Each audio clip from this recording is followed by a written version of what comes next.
जालना लोकसभेचे महायुतीचे उमेदवार रावसाहेब दानवे यांना मोठ्या मतांनी विजयी करा असं आवाहन उपमुख्यमंत्री देवेंद्र फडणवीस यांनी जालन्याच्या व्यापाऱ्यांना केलंय।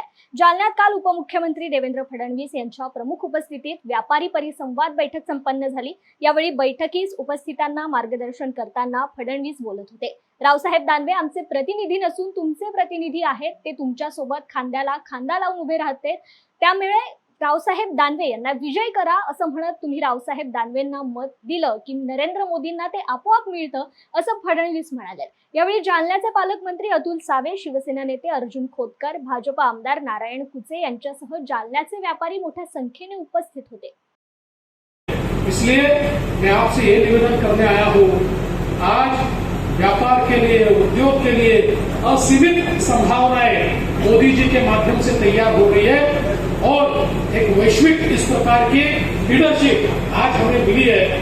तो मेरा विश्वास है कि हमारे जालना के जो व्यापारी हैं ये हमेशा प्रोग्रेसिव रहे हैं, प्रागतिक रहे हैं और आपने हमेशा हमारा साथ दिया है।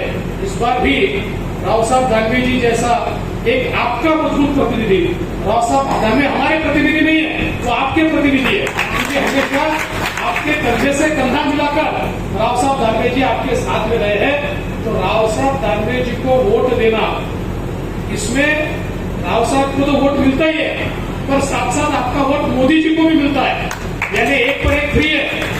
आपका राव साहब को वोट दिया कि मोदी जी को ऑटोमेटिक वोट मिलता है। इसलिए मैं आपसे निवेदन करता हूं कि आप सभी लोग आने वाली 13 तारीख को आप वोट तो बीजेपी को ही देने वाले हैं, मुझे कोई हमारे मन में शक नहीं है, लेकिन इतनी धूप है, इस धूप में कई बार लोगों को लगता है मैं नहीं गया तो क्या होगा, लेकिन एक एक वोट का महत्व है।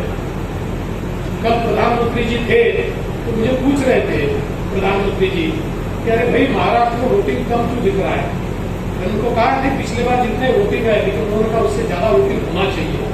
तो मुझे लगता है कि हमारे महाराष्ट्र में हम लोग धूप की परवाह किए बिना जालना एक रिकॉर्ड वोट करेगा और फिर से एक बार हमारे राव साहब पाटिल दानवे जी को आप आशीर्वाद देंगे।